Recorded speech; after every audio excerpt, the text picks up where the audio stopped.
Welcome, everyone, to BayCare Presents. I am very pleased to introduce you to Dr. Deliberato, and he's going to be talking to us about thinking about your thoughts. I'm just going to turn it over to you to explain your thoughts.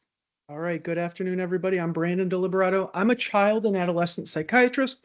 I'm the Assistant Chief Medical Officer for Behavioral Health at BayCare. So today we're going to be talking about thinking, and we're going to give you a bird's eye view of, how to start considering self-management through the introduction of Stoicism and some happiness research. I'll give you a little context too as we get started.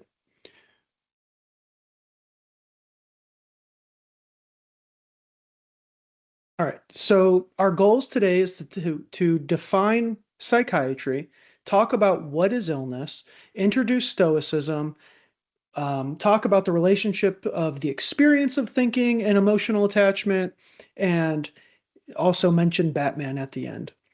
So here's a little bit of context. So I'm an inpatient child psychiatrist, and in the state of Florida, that means there's clinical and legal criteria to be at the level of care that I provide, which is really like the ICU of psychiatry that you would compare to the other medical specialties.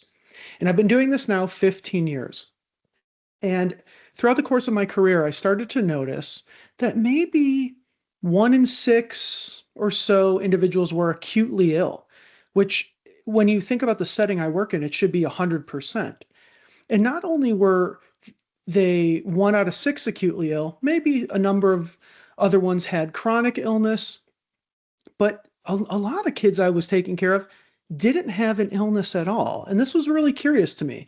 And the next part to it, the next level is I would explain to the patient or to their families, almost in a way like, congratulations, you're not acutely ill. And this would upset people. And that was very curious to me, because if you were an oncologist and you told someone they didn't have cancer, for the most part, unless maybe some very rare circumstances, you would probably be pretty pleased that you weren't sick. So then what was happening?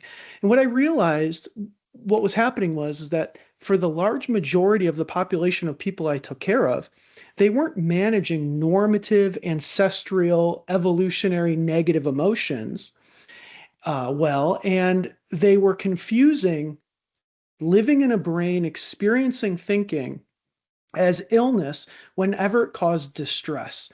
And so I set off on this mission to educate individuals, help patients understand and normalize what normal suffering and experiences were. Most all of the stuff we're going to talk about today comes from Arthur Brooks, who works at the Harvard Business School. He has a fantastic podcast called Office Hours, and he's a happiness researcher. So he has a lot of the social science about what it means to be happy, along with Ryan Holiday, who is sort of the modern proponent of Stoicism. Okay.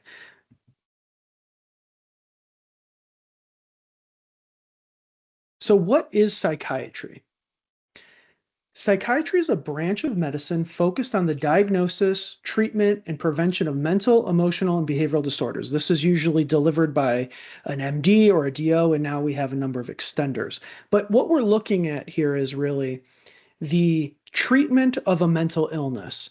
And I think where this gets confusing is we've confused the idea of mental health and we've combined it all together. And so let me just tell you what the definition of mental health is. Mental health is all about well-being. It's someone who is mentally well, can realize their potential, cope with normal stressors, and contribute to their community. That is not illness. That's just existing in a brain. And I think what happens is psychiatrists are asked to medicalize a normal range of emotions. And I'm going to give you an example here when we talk about illness. So I think the best example is when we talk about major depressive disorder. Major depressive disorder is a psychiatric depressive illness that has a pretty specific definition. It's 5 out of 9 symptoms for 2 weeks or more that causes a functional impairment. And those symptoms include things like appetite and sleep and concentration and worthlessness and hopelessness and helplessness and suicidality, all of these things. You need 5 out of 9 for 2 weeks or more every day. That is not synonymous with sadness, right? So when you look at what normative negative emotions are, you have four of them: sadness, anger, fear, and disgust. And that's it. And all of us experience those. In fact, they're adaptive in a way where Mother Nature or evolution does not actually care about if we're happy. It cares about how we pass along our genes. And these four negative emotions throughout human history have allowed us to do so. Unfortunately, now in a modern world where these may not be so adaptive, our brains still function in the same sort of primitive way that creates them. But when we talk about being sad, that does not mean that you're depressed unless you have that pattern of symptoms that creates that functional impairment. Okay.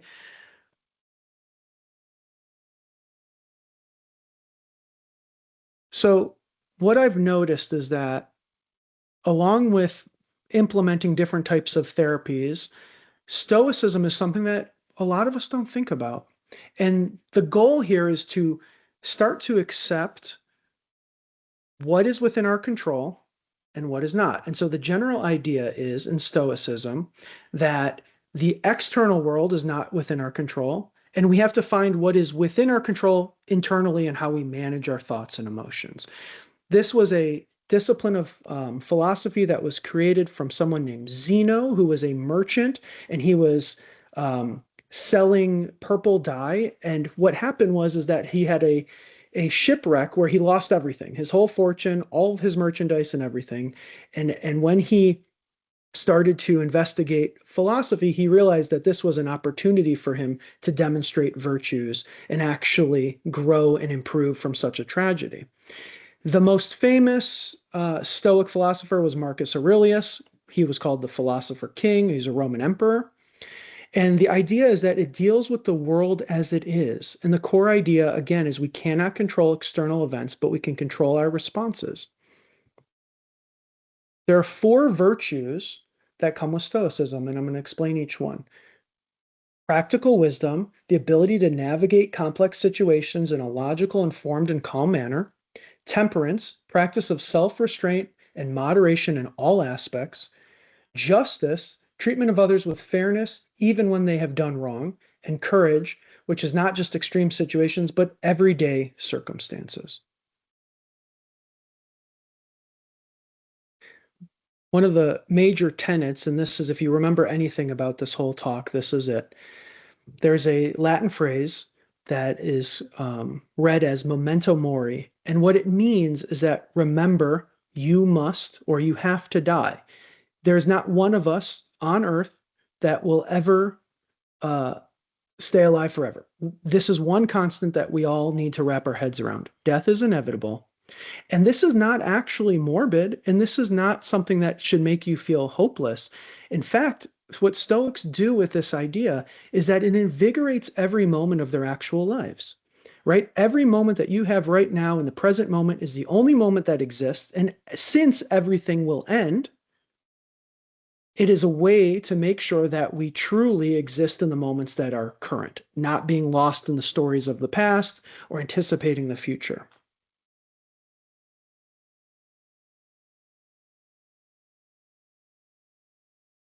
All right, I want to interject one thing here because this is an important point, is that there was a neurologist and an early psychiatrist named Viktor Frankl. And what's very special about Viktor Frankl is he survived the Holocaust, a number of concentration camps, and he did this sort of observational study while being a prisoner and throughout the whole experience. And if you have not read his book, it's called Man's Search for Meaning. And it's one of the most profound books in therapy and in the field of psychiatry, because he created a therapy called logotherapy, where you use therapy to generate meaning in all circumstances. But I think the thing that really resonated to me about Viktor Frankl's work is that the idea of suffering is sort of relative and all-consuming. So we always try to put value judgments on everybody's version of it. But the point is that no matter what circumstance you're in, you can suffer infinitely. And I think once he, just by sheer luck, survived the atrocities of the Holocaust, when they were reintegrated back into society, he made his most profound discovery. He thought that they've suffered as much as a human could possibly suffer. But when they came back to the world and they were free, people suffered even more. And this sort of like sparked a light bulb for him about how relative it could be. Even when your circumstances are better, you could still suffer. So I just want to pause here and say, one of the mysteries I've uncovered about, telling people they're not sick and them still being frustrated is there's this male-aligned expectation that we should not be feeling distress and we should not suffer. In fact, if you look at a number of philosophies, Stoicism, Buddhism, Viktor Frankl's impressions of his own survival and his peers is that, sorry, I keep these things keep popping up and I trying to keep control of the screen.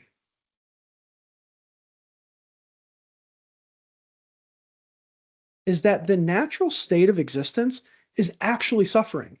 So whenever people think that they should only feel the positive emotions, which just for definitional purposes are joy, interest, and surprise, and they're less important than the negative emotions, because the negative emotions are the ones that drive us to survive and pass on our genes more, is that by definition, existence is actually suffering. And so it does not mean that something's wrong with you. And this is something we, I think, as a culture, fail to teach our kids, because what we're doing is trying to make everybody happy. What we're trying to do is make sure everyone's okay all the time. And we miss how we actually live in a life where it's more focused on improvement and progress and managing these sort of important emotions.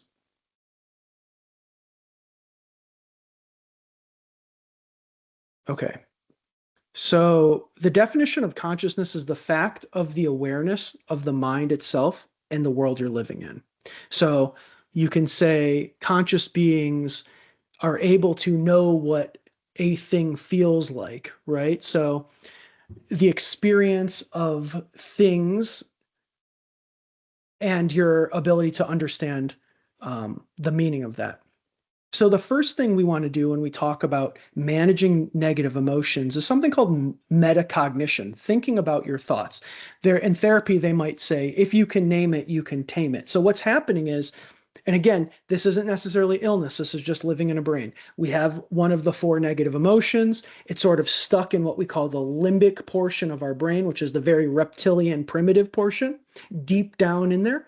And what we need to then do is sort of transfer this with metacognition, thinking about your thoughts, to the front part of our brain, the prefrontal cortex, where we do all of our planning and functioning. So a rudimentary example of this is like, if you're feeling fear or anxiety, and an interesting definition of anxiety is anxiety can be unfocused fear, is if we can take that anxiety and turn it back into specific fear and put it in the front of our brain, we can manage the way it feels better. A lot of times this can include simply writing down what that fear is, right? So let's say you're worried about a medical test you need to have.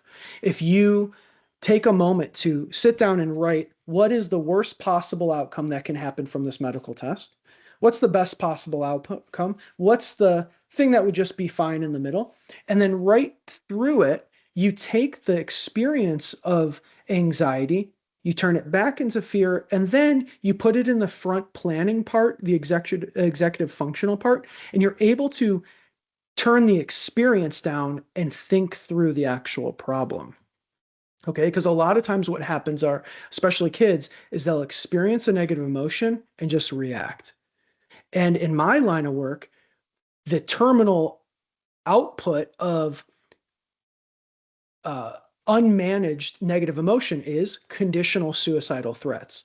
So an event occurs, something happens, they experience something, and now they're making suicidal threats because it's an avoidance technique. It's a way to manage distress, and it's the most maladaptive way, especially if you don't mean it, because it confuses people about what specifically is actually going on.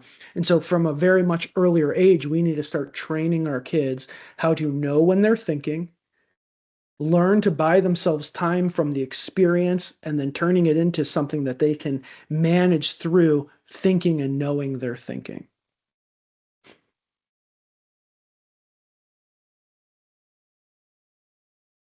Okay. Epictetus was one of the most prominent Stoic philosophers, and he has a quote that says, "When I see an anxious person, I ask myself, what do they want? For a person who wasn't wanting something outside of their own control, why would they have anxiety?"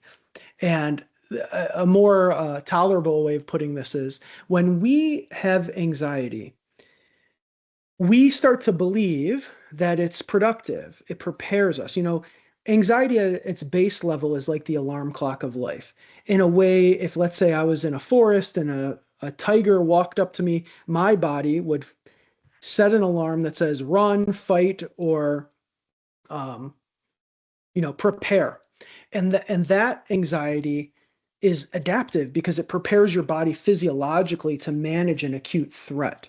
But the anxiety that we live in, and so for example, like primitive humans had very intense periods of anxiety and fear, but they were short lived. They were when a life threatening threat happened, you'd have this peak and then it would go away. Whereas we live in this slow drip, constant anxiety. Oh, the phone's ringing. My boss wants something. I have to pay a bill. We are lost in the story of our mind about the slow burn of anxiety, which is physiologically unhealthy because there's a stress hormone called cortisol that's getting released over and over and over. And we rarely have the moments of life or death where we have to prepare or act, but we're stuck in this brain. And so we need to start reframing anxiety about when we feel it arise. We have to ask ourselves, is there an actual threat? And sometimes when you're dealing with patients in therapy, you might talk about they start to describe anxiety, and like a very simple example is like you are worried about a bill that you have to pay, right? Well, no bill was ever paid because you thought about it or worried about it. You have to ask yourself, is an action necessary? And something we train kids a lot about is when you think, most times you don't require action. There's only very rare times their thoughts are require actions. And most of the time it's like, I'm hungry, so I should eat, or I have to use the bathroom, so I should go find a bathroom. All the rest is just like garbage down the river of thought that can go on and on and on all day and night. And it's like that alarm clock is just ringing, but there's no actual threat to meet.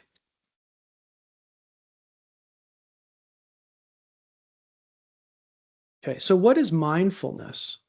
Mindfulness is a mental state achieved by focusing one's awareness on the present moment while calmly acknowledging and accepting one's feelings, thoughts, and bodily sensations. This is a really hard practice because we're distracted by our devices, we're distracted by all the sort of things we have that we need to do, our schedules, our demands, and then that just mounts and mounts and mounts. And we have to remind ourselves that, again, if you think about memento mori, that all things will end or you must die, the actual moment you're living in is the only one that exists. Um, this is often interesting to me when I'm dealing with individuals who have family dynamics or family conflict, and they want to prove why their mom is upsetting them. And when the child's in the hospital and their mom is not there, sometimes I'll point out to them that your mom is not even in this room or present, yet your brain is still focused on that interaction that, frankly, right now doesn't even exist. And in this moment that actually exists, you can't even live in it because you're still focused on what was said previously or what might happen when you interact with them again. And I think that's not really intuitive because we're so stuck in this machinery that we're always thinking about those moments. What's going to happen next?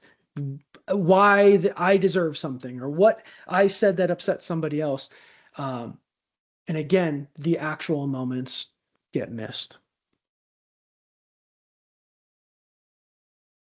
So I think it's really hard. And by the way, I'm going a million miles per hour for something that we could spend hours talking about minutia on. I'm trying to just give you the bird's eye view of these ideas. It's really hard to relate to Marcus Aurelius or an ancient Roman emperor. But when it comes to the modern day, especially for kids and some adults, I mean, Batman is now 86 years old, so we could argue maybe all adults and kids. A stoic sage to ask yourself like what would a stoic sage do is just ask yourself what would Batman do? And there's actually a study that goes through healthy food choices. When kids are asked before choosing what snack they're going to eat, what would Batman eat?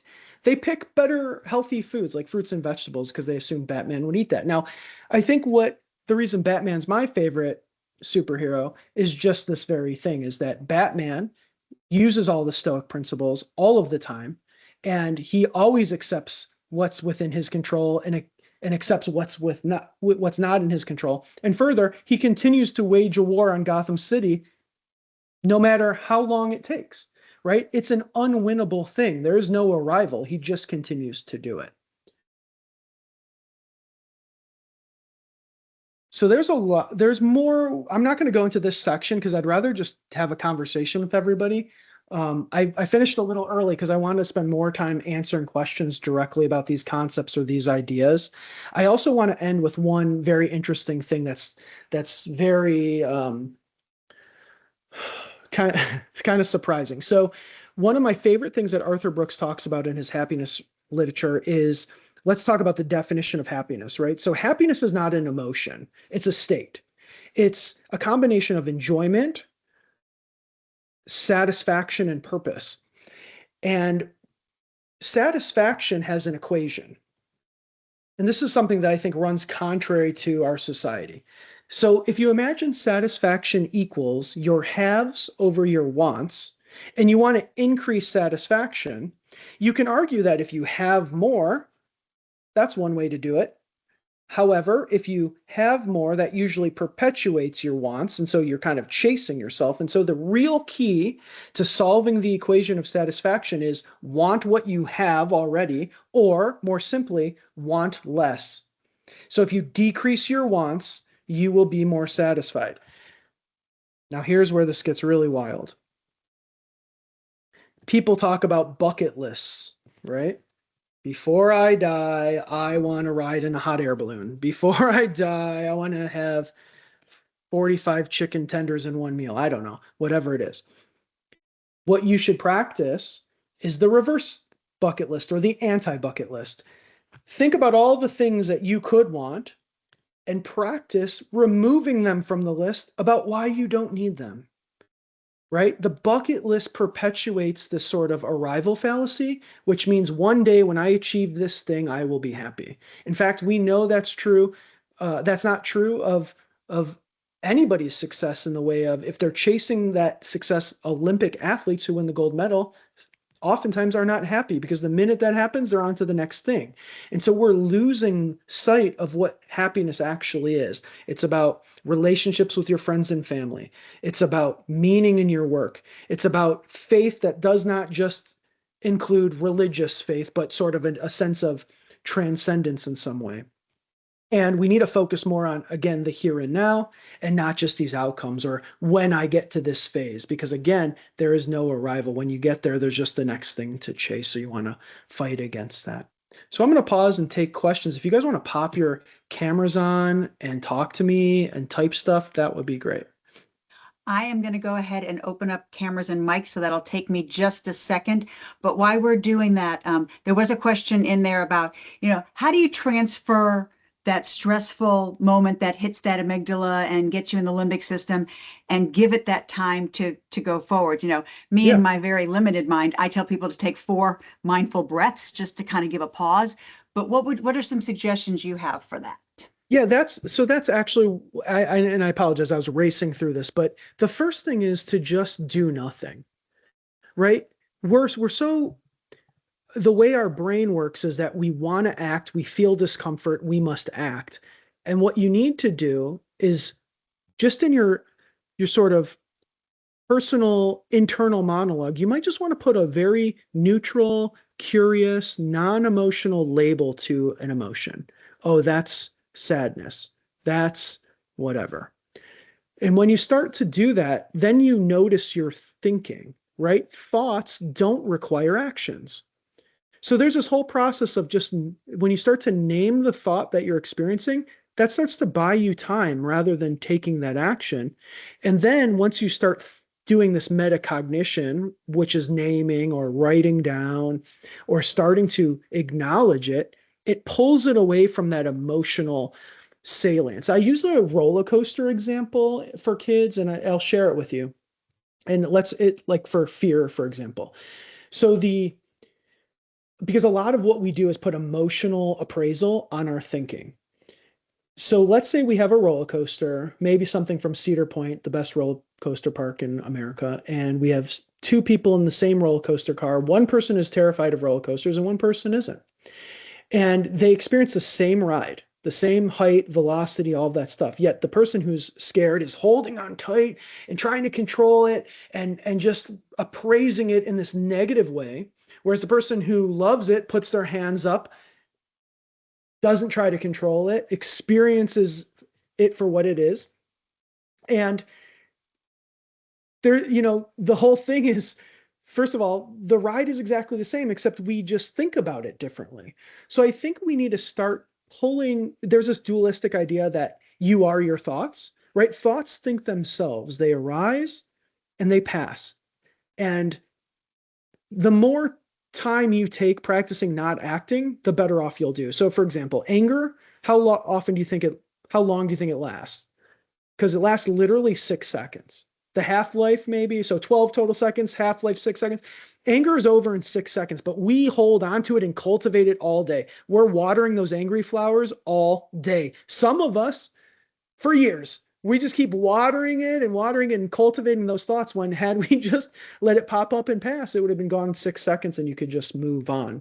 So it's really about cognitively buying yourself time before you lock in to try to justify and prove. There's a little bit of narcissism in all of us that says that the way we feel is important. In fact, I think that's a cultural problem. We tell everyone they're so special, everything they do, they need to be authentic, they need to have this, they're blah, blah, blah. That's not actually helpful. That just perpetuates narcissism and an over sort of value on our own internal experiences, which for the most part are very similar, and most of them don't help us do anything.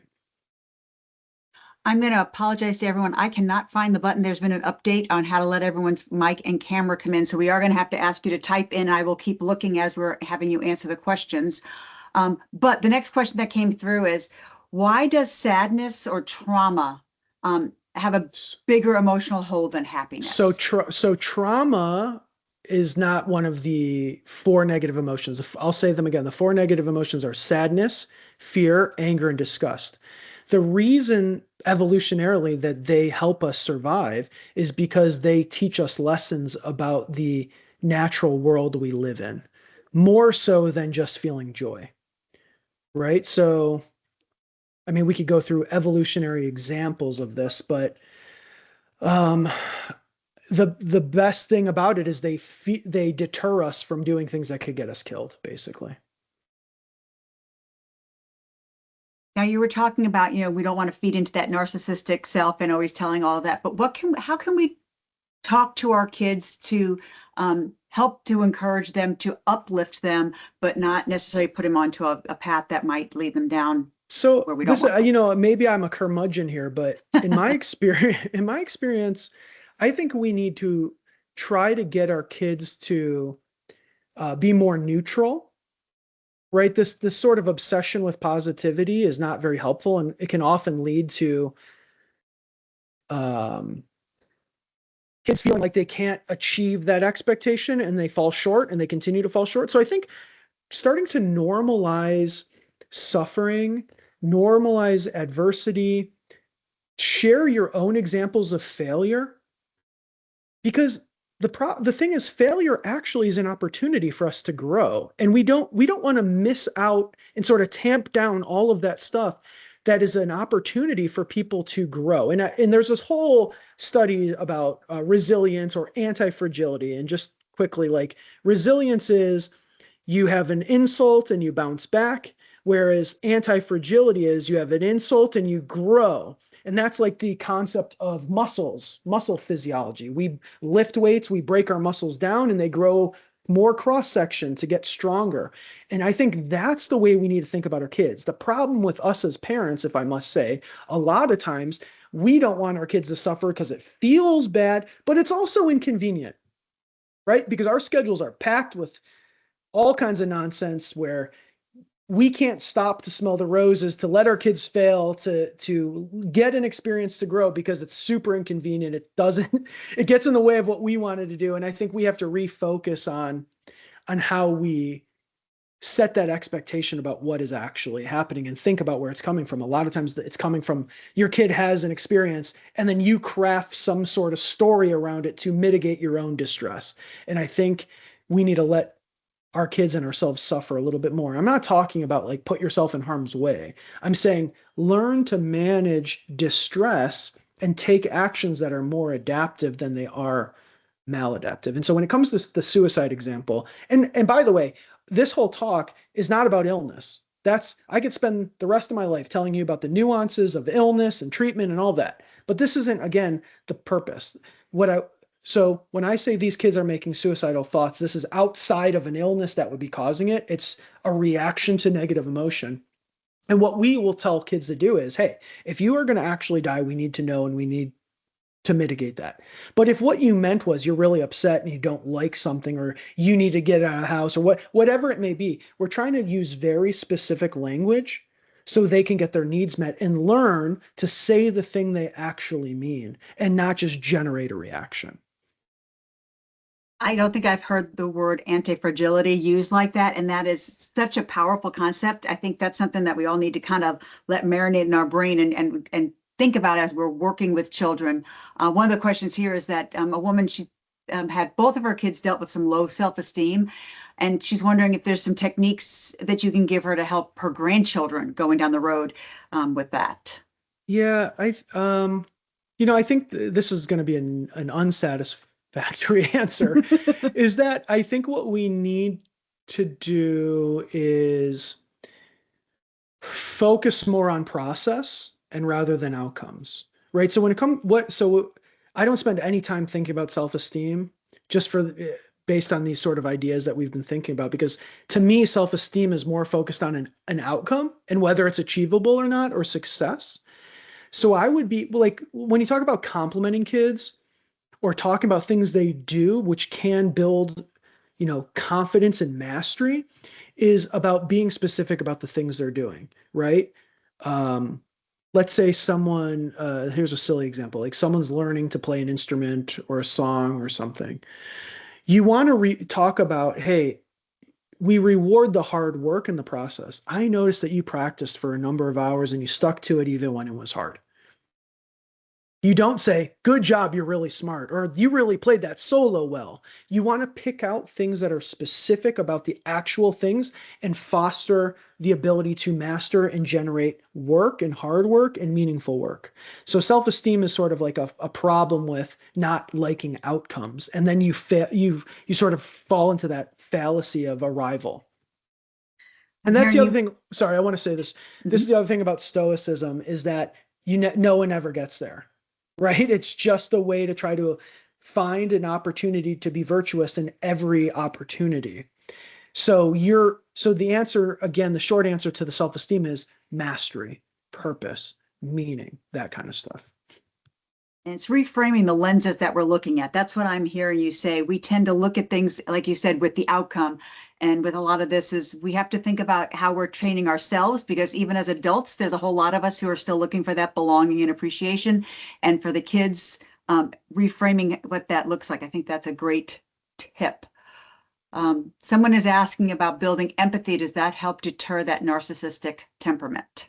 Empathy is tough because sometimes it can mislead you. In fact, I think as parents, empathy is problematic because you empathize. So the famous example is your kid is failing something, let's say school, test or homework, and you feel empathetic, so you don't want them. You could recognize what that feels like, so you don't want them to fail, so you do their homework for them, and then they fail more, and they don't learn the lesson. So I think a better way of doing this would be generating gratitude and using generosity. We didn't even talk about how money doesn't make people happy. We're not going to get into all that today. But like one of the things you could do, if that's an idol of yours or you're focused on that, is like practicing giving away money, right? And seeing you don't need these things. And that's sort of similar to battle that sort of narcissism or that self-focus is being part of something, being grateful, being generous, and practicing giving away things you don't need. So you gave us some great tips about kind of reframing and thinking about how we look at things, about how that anti-fragility. I liked your anti-bucket list idea. Um, just to kind of wrap us up here at the end, whether we are dealing with our children or the inner child inside of ourselves, so that we can build our own improved anti-fragility. Do you have one or two tips that you would like to share, or activities that we could do to make us better? Uh, one or two tips. Or activity, something that we might be able to think about. You know, someone just mentioned that they didn't uh, know that they shouldn't tell their kids they were smart or beautiful or handsome. And I'm thinking you're not saying never tell your child they're smart or beautiful, but when you're trying to do things, we don't want to, when you're giving a compliment, you want to make it specific. I know as an exercise physiologist, if I'm working with someone, I don't want to just say good job when they've done a good exercise. It's like, wow, I love how you tried a little harder there, or I loved how you were able to work through the discomfort or the awkwardness of it. So something like yeah. that. Instead of giving a just sort of a distilled tip, I want to share my favorite. So Marcus Aurelius wrote a book called Meditations. It was just a journal to himself, and it still exists. It's amazing that in ancient Rome you have something so still relatable in one way. And I want to share with you, especially on this cold Florida morning. Cold is funny. If you're from the north, it's not cold, but relatively cold. So Marcus Aurelius wrote this one journal entry that stands out that you'll hear people talk about. And to me, I can relate to it. And I know all of you will. Is he is the king, emperor of Rome. And he writes, the, the, the sheets in my bed are so comfortable and it's cold outside. And I should just stay here all day under the covers. But I was not built to just hide under the covers and comfort. I was built to go out there and essentially meet the world. And so I just think about it's ancient Rome, and this guy's the most powerful person in the world. And he's writing about that feeling about waking up and not wanting to meet the world and hide under the comfortable, cozy covers. And I think that's a way to think about something we can all share. And then just, despite that feeling, get out there and still get after it and have opportunities to continually improve and be virtuous. Well, I think that's a great way to end, because that is a great thought, and something that we can strive to do is to kind of get in there and get out and meet the world and think first, what would Batman do? Yes, thank you guys. I appreciate you so much for taking your time to being with us here today. We will have the recording for this for those of you who want to listen to it again or share it with someone who you think might have missed it. But other than that, we look forward to seeing you again. And Dr. Deliberato, always thank you so much for sharing your wisdom and knowledge with all of us. Thanks, everybody.